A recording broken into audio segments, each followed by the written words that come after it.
Hello and welcome back to my channel. So my name is George, aka the Big G, and this video is going to be all about spirituality. So before we get on with the video, during the editing process of this video, I had a bit of a creative brainwave, we'll call it, and I have decided to change the name of the video and also of the video series to Self-Awareness is a Superpower. So whenever you hear me talk of spirituality as a cheat code, please mentally change those 4 words to Self-Awareness is a Superpower, also 4 words. Yeah, so thank you very much, and let's get on with the video. So Spirituality is a Cheat Code, Volume 3, as the title suggests. There has already been 2 other volumes of Spirituality is a Cheat Code. If you enjoy this video and if you would like to watch the previous volumes, I will post a link to those volumes in the bio. So if you've not seen this before, the idea of Spirituality is a Cheat Code is that over the last week, over the last 10 days, I have been journaling. I have been then meditating on whatever themes and thoughts come up in my journaling. I've been writing them down. I've been rewriting them down, trying to digest them, trying to compartmentalize them so that I can fully understand whether these thoughts are trying to serve me. These are thoughts that are trying to hold me back, and just better understand myself. So of course, we as a species have a negative tendency to identify with our thoughts. Now, we are not our thoughts. You wouldn't catch any other species doing this. Say you have a dog. Say, for example, you have dog. And said dog is very greedy. Said dog maybe scrounges an hour and a half every evening. Now that dog isn't going to ruminate. That dog isn't going to think about how they spent the last hour and a half trying to get some food. They're not going to then see themselves as a greedy little whereas we humans might tend to do that. I for example, used to go to bed with a big bar of chocolate every night. And sure, in the moment, I would be enjoying that chocolate. I've been getting that constant stream of dopamine injected into my brain. However, post chocolate, I would always feel a little bit guilty, and I'd always, I guess, identify with myself as being someone who couldn't control my urges. So yeah, thoughts are not us. However, sometimes they are trying to tell us something. Sometimes they are trying to serve us in a way. And especially when you really sit down and think about them, this can serve you. This can be of great benefit to you moving forward. So today I'm going to cover 3 main themes that have come up in my journaling over the last week. So hopefully these themes will be relatable to you, or if not, then hopefully the process by which I am dissecting these themes can help you with whatever themes are coming up in your journaling. And if not, if nothing else, obviously in creating this video, in writing and rewriting and scripting and all of the good stuff, I have obviously spent a lot of time compartmentalizing my own thoughts, digesting my own thoughts. So today I want to discuss 3 main themes, I guess concepts or areas of my life that in some way pertain to my identity, my location, my work, and I guess my identity as an athlete or my exercise regimen. The first theme that has been popping up not just over the last 10 days for me, but for the last year, is my location. So I currently live in southwest London. I won't go into any more detail in case I get a horde of angry people or horny people knocking at my door.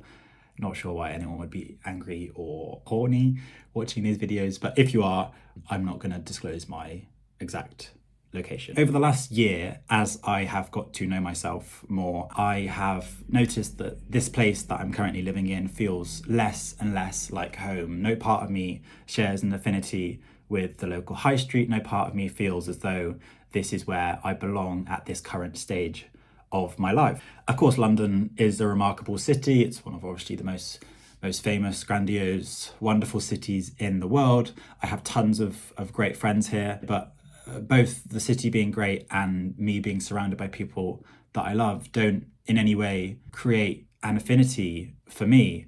I think I'm much more drawn to my primal urges in life. London is just, I think for me, a little bit too corporate, way too corporate, a little bit too fast-paced, probably again, way too fast-paced. So yeah, it felt like a necessary step as a young 20-something-year-old from the UK. It felt like moving to London was just a dumb thing, but now I think I am ready to spread my wings and leave. However, I do worry that I am in the process of running away. I am also running away from responsibilities, and I worry that the only reason I don't feel an affinity with this is because I don't necessarily have the money to fund the London lifestyle that I would potentially want to live. I also worry that I'm running away from, yeah, as I said, hard work and I guess the corporate career that I could potentially have. But yeah, so this nicely leads us on to theme 2, and theme 2 is going to be my work. I think for a long time I've always known professional success at some point would be important to me, and it is important to me right now.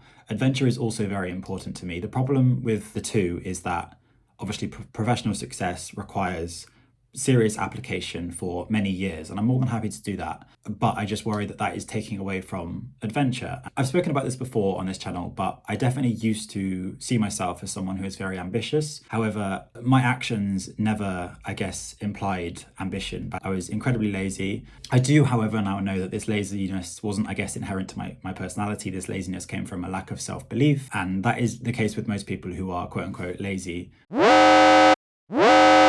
We must briefly pause this intermission because it's time for Top Tips from the Big G Journaling Edition.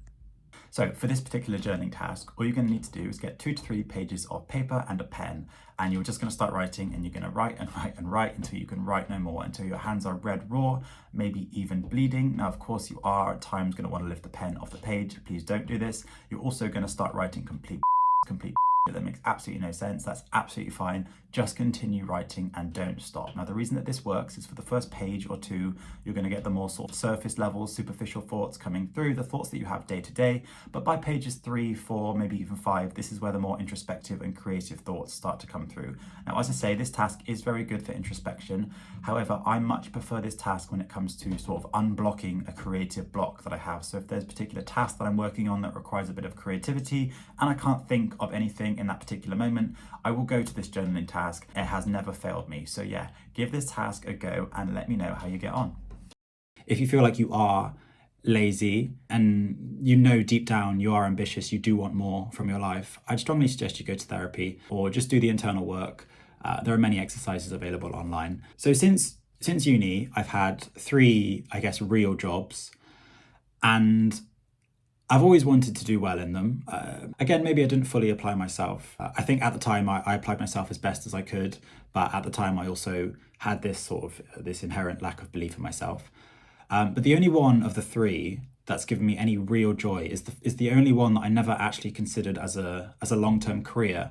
Teaching, I think, was the only job I've had where at any point during the work process was I truly inspired, was I truly enjoying myself, did I truly feel like I was fulfilling my life's purpose. Now, I've just been reading recently Think Like a Monk by Jay Shetty, strongly recommend, and in I think chapter 3 or 4, he talks about the Vedic personality test. Now, I did this test and overwhelmingly I came out as a guide with a little bit of creator in him, and this is consistent with the fulfillment that I got out of teaching. It's usually the case that a guide enjoys relaying information that they've learned, and again, that's probably consistent with why I enjoy making YouTube videos. So this furthers my thoughts about moving away from the corporate world because it doesn't feel true to me. However, I've also always said that I'd be most happy when chasing my own vision, when chasing my own dreams.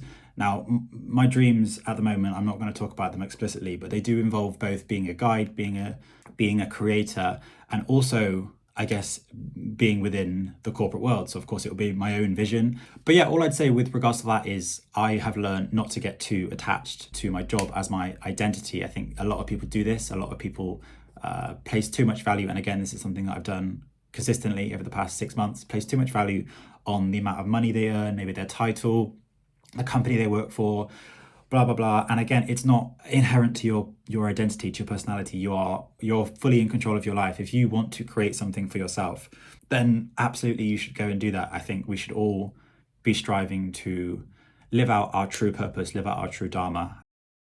What does that mean? What does that mean? So for those of you that don't know, dharma cannot be directly translated into English. This is a Sanskrit term, but I guess the closest phrase that we use in the English language would be your calling. Caw-caw! In Think Like a Monk, Jay speaks of dharma as being the combination of both the varna and the seva. You can think of the varna as your passion and your skills, and you can think of seva as understanding the world's needs and, I guess, selflessly serving others. And so when you are able to combine your varna and the seva of the natural world, of the contemporary world, then you are living out your dharma.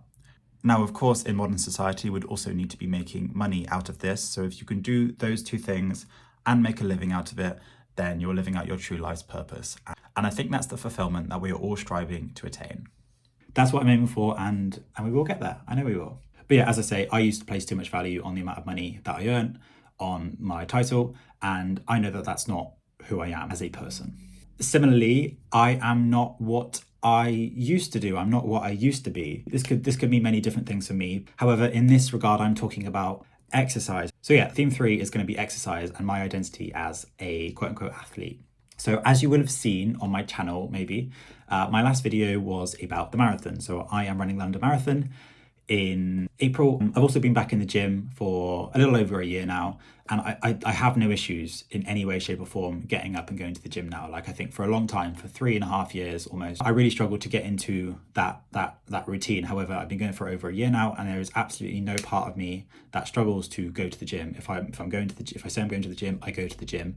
Similarly with running, I don't feel either focused or determined to go to the gym. It's just part of me now. It's part of my, I guess, quote unquote, identity. I am incredibly proud of how I have transformed my health, both mental and spiritual, but also obviously physical. Right now, the volume of training that I'm doing is high and it's going up. So I'm recording this on a Friday morning, and I've already done 4 weight sessions, 4 runs, 2 sets of yoga already this week. But yeah, things feel healthy and balanced. I'm getting enough rest. I'm eating healthily and enough. However, I did find myself during my last run ruminating, questioning whether I had an exercise addiction. I was starting to question whether my exercise habits had become an unhealthy addiction. So I used to, back at uni, smoke a lot of weed, and never in my sort of time as a quote unquote stoner did I consider myself to have an addiction. People would sometimes ask me and people around me whether we had an addiction to weed, and I always flat out say no, I could stop whenever I wanted. And that was absolutely true. That was absolutely the case. I could always stop. However, why is it now the case that with exercise, which is obviously very good for me, I know I have a healthy attitude to it, do I instantly go to, I have an addiction? I think in both instances, it is the monkey mind trying to pull me back, trying to control me. So obviously when it came to weed, I would have been better served had my monkey mind told me I was addicted, that I did have a problem. Whereas now, with exercise, my brain is trying to tell me that I am addicted and that I should slow down. Now I'm listening to my body, and my body says I don't need to slow down. I just think it's very interesting that in this case, the monkey mind, which I am very aware of, which back then I wasn't very aware of, is always trying to hold you back. You should take more notice of your intellect. Just be more conscious about your thinking, be more rational and aware of what's going on within your head. So yeah, they are the 3 themes of today. So I think it's interesting, all 3 of the themes, I think in some way I need to disconnect from my so-called identity. First theme, I guess I'm not, nor will I ever be, a Londoner through and through. However, I can still enjoy this city, and not being a Londoner doesn't mean that I can't be happy and enjoy my time here and relish my time here and thrive as much as I can. I need to stop my ego and my identity getting in the way of my enjoyment in this city. Theme number 2, I think I do know quite well what can fulfill me, and I do know what fulfills me right now. And at the moment, I think the main problem I'm having is that I don't earn enough money for my ego to be satisfied. But there has to be a disconnect from that. I have to recognize that if I keep doing what I'm doing, then things will turn out. And even if they don't, if I'm fulfilled and I'm happy, what does it matter how much I earn? So yeah, a disconnect from earnings is the most important takeaway from this journaling exercise with regards to theme 2. And finally, theme 3, which is the most relevant and important one in my life right now. So I think the main problem here is that my old, lazy, unathletic self still has a hold on me. There's still a part of my brain that maybe unconsciously, subconsciously sees myself as that old, lazy, helpless sort of person who needs to be lazy and needs to take a day off and needs to relax. There's still a clear place in my memory bank for how I used to feel with regards to exercise. This part of my brain is still telling me that there's more to life than movement, there's more to life than exercise, than challenging yourself physically. And I don't necessarily disagree that there's more to life than challenging yourself physically. However, in my new perspective on exercise, I do think that the physical challenge of exercise, whether that be cardiovascular or weightlifting, this is where you find out what truly is important to you. So yeah, I think that's going to be it for the video. If you have enjoyed this video, please consider liking, subscribing, and also leave any comments below regarding, I guess, things that you struggle with, things that you would like to talk about, anything like that. You can also reach out to me on Instagram or whatever it may be. I would love to create a little community around being self-aware. Self-awareness is by far and away the best gift I've ever given to myself. But thank you very much for watching, and I will see you all in the next video. Lots of love. Namaste.